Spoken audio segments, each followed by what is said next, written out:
Kali ini kita akan ngebahas mengenai suatu isu yang heboh banget, yaitu isu bahwa ternyata Facebook sedang menggalang dukungan untuk menyerang Apple.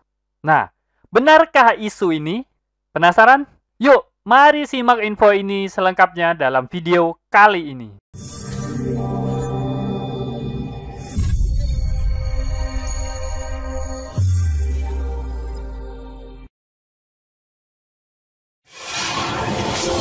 Assalamualaikum warahmatullahi wabarakatuh. Ketemu lagi bersama saya, Kanada Kurniawan, dan masih di channel kita, Projasa Web. Pada kesempatan kali ini, kita akan ngebahas suatu isu yang lagi booming ya. Nah, yaitu isu mengenai benarkah Facebook menggalang dukungan untuk menyerang Apple. Nah, dari mana saya tahu? Nah, ini dia beritanya. Nah, jadi info ini saya dapatkan dari Social Media Today, sebuah website yang membahas khusus mengenai media sosial.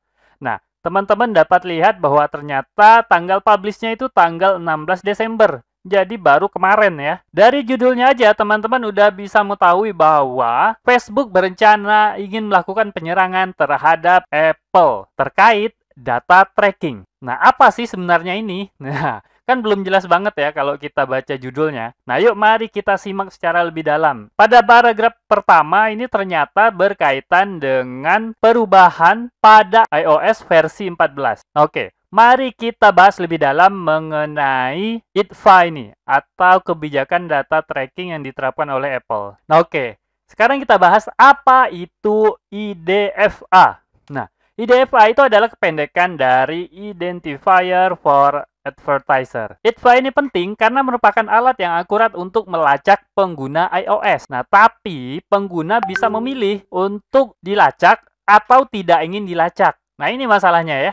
Nah, Facebook sangat bermasalah mengenai hal ini. Nah, Apple memperkenalkan cara bagi pengguna untuk tidak ingin dilacak. Nah, dengan mengaktifkan opsi Limit at Tracking, pengguna iOS itu bisa dengan mudahnya untuk menolak dilacak oleh berbagai aplikasi yang ada di iOS. Nah, oke. Mungkin masih bingung ya, nggak ada gambaran gitu ya. Nah, ini ada contohnya. Nah, seperti ini.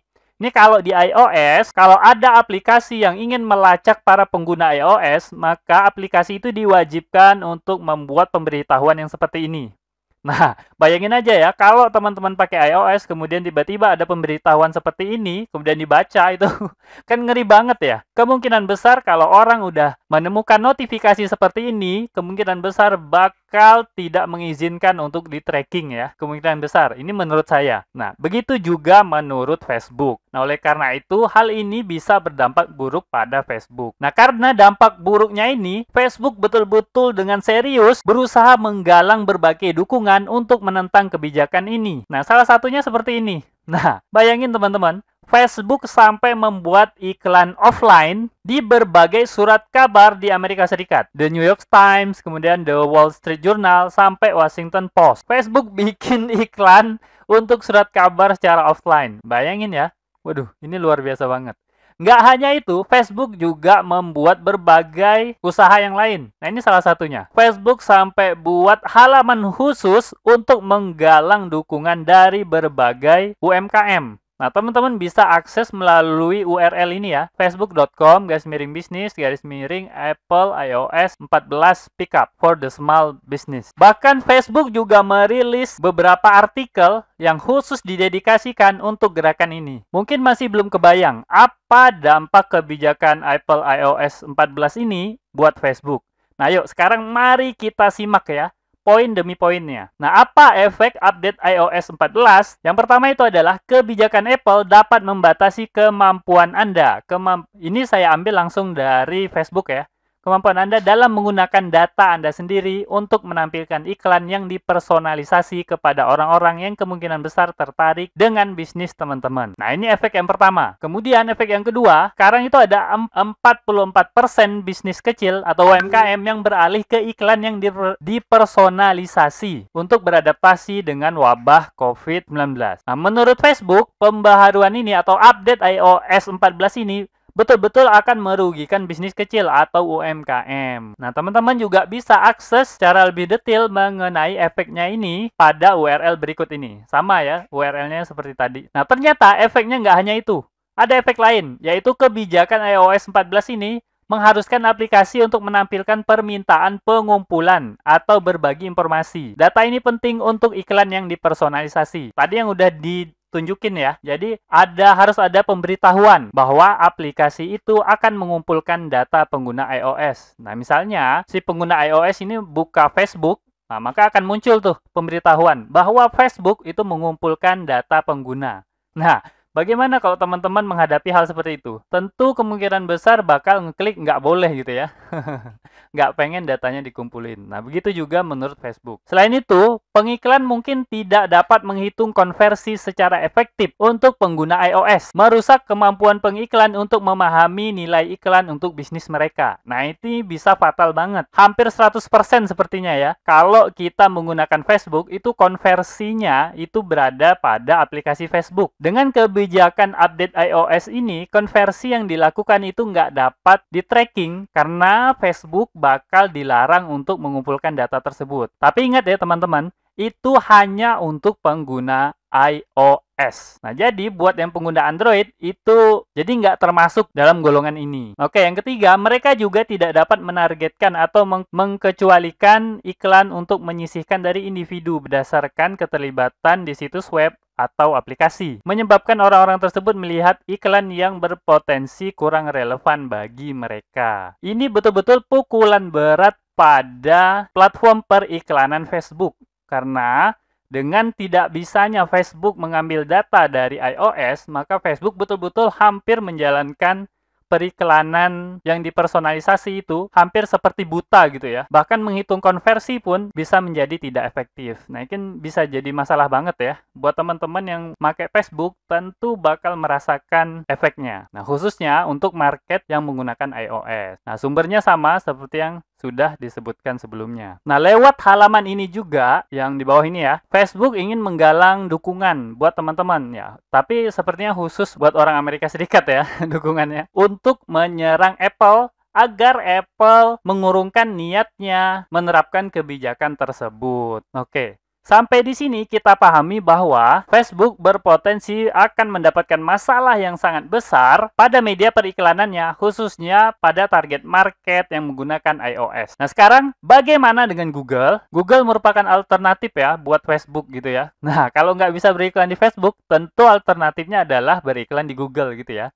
Kebanyakan seperti itu. Nah, tapi ternyata di Google nggak seperti Facebook gitu ya. Kalau Facebook kan kekeh ya, malah ingin menggalang dukungan untuk mencegah Apple menerapkan kebijakan tersebut. Nah, sedangkan Google selangkah lebih maju karena Google sudah mempersiapkan para penggunanya untuk menghadapi update iOS 14. Bahkan udah ada petunjuknya gitu kan, apa-apa aja yang harus dilakukan. Dalam hal ini Facebook sepertinya tertinggal. Secara garis besar, Google jauh lebih siap menghadapi kebijakan tersebut. Google sudah menyiapkan berbagai produknya. Teman-teman mungkin ingat ya, rilis Google Analytics versi 4. Pada Google Analytics versi 4, Google menyatakan, pada rilisnya itu ya, menyatakan bahwa kedepannya Google bahkan tidak akan menggunakan teknologi cookies. Dan cookies ini tentu saja merupakan dasar teknologi yang digunakan untuk mengumpulkan data para penggunanya. Nah, sedangkan Facebook masih menggunakan teknologi ini. Menurut saya pribadi, Facebook harus berupaya menggunakan teknologi yang lain agar tidak terlalu terikat dengan teknologi cookies ini. Kedepannya, Facebook nggak akan bisa ngapa-ngapain gitu ya. Karena ini memang bakal bertentangan dengan kebijakan privasi. Nah, ini adalah yang dilakukan Google ya. Google jauh lebih siap daripada Facebook. Oke, kita sampai kepada simpulan. Jadi simpulan yang pertama itu adalah persiapkan bisnis teman-teman untuk menghadapi IDFA dan teman-temannya gitu ya. IDFA ini saya rasa nggak hanya satu gitu ya. Mungkin ini bakal berdampak pada Apple pertama kali ya untuk kebijakan privasi. Tapi pastilah kemungkinan besar ke depannya juga Google bakal menerapkan hal yang sama. Oleh karena itu, teman-teman harus mempersiapkan bisnis teman-teman untuk menghadapi hal ini. Baca lebih jauh mengenai topik ini dan bagaimana cara menghadapinya. Nah, salah satu mungkin solusi yang bisa teman-teman lakukan itu adalah membuat channel teman-teman sendiri. Maksudnya seperti apa? Yaitu channel marketing yang teman-teman miliki sendiri. Nah, salah satunya itu adalah website. Atau teman-teman juga bisa buat email marketing di mana teman-teman memiliki langsung database tersebut sehingga kapanpun teman-teman perlukan, teman-teman tinggal ngeblast email ke seluruh subscriber teman-teman. Jadi nggak terlalu bermasalah terhadap perubahan yang terjadi pada Facebook, pada Google, atau yang lainnya. Nah, oke. Mungkin itu aja yang bisa saya sampaikan. Semoga aja informasi singkat ini dapat bermanfaat buat teman-teman. Dan saya akhiri. Assalamualaikum warahmatullahi wabarakatuh. Oke, seperti biasa, jika ada yang salah dari apa yang saya sampaikan, tolong teman-teman ingatin ya. Jangan sampai nggak diingatin, supaya saya dapat melakukan perbaikan pada channel ini dan pada diri saya sendiri. Dan jika ada pendapat yang berbeda, teman-teman bisa masukin ke kolom komentar, supaya kita bisa berdiskusi. Jika ada masukan, teman-teman jangan sungkan untuk menyampaikannya, karena saya sangat terbuka dengan segala macam masukan. Dan jika teman-teman memiliki usulan pembahasan, cantumkan juga di kolom komentar, supaya semua usulan teman-teman dapat saya wujudkan dalam bentuk video. Buat yang belum tahu, video ini adalah bagian dari program Akademi Projasa Web, tempat di mana teman-teman bisa belajar digital marketing secara gratis. Caranya mudah, cukup kunjungi projasaweb.com/akademi. Ada ratusan artikel dan video yang dapat teman-teman pelajari. Jika ada pertanyaan mengenai materi, teman-teman tinggal hubungi saya melalui email info@projasaweb.com. Gratis tanpa biaya apapun. Harapannya dengan program ini semakin banyak orang yang memahami digital marketing. Saya percaya jika semakin banyak orang yang paham digital marketing, maka ekonomi kita juga akan semakin baik. Yuk dukung program ini dengan cara subscribe dan share video ini, serta mengunjungi Projasa Web Academy.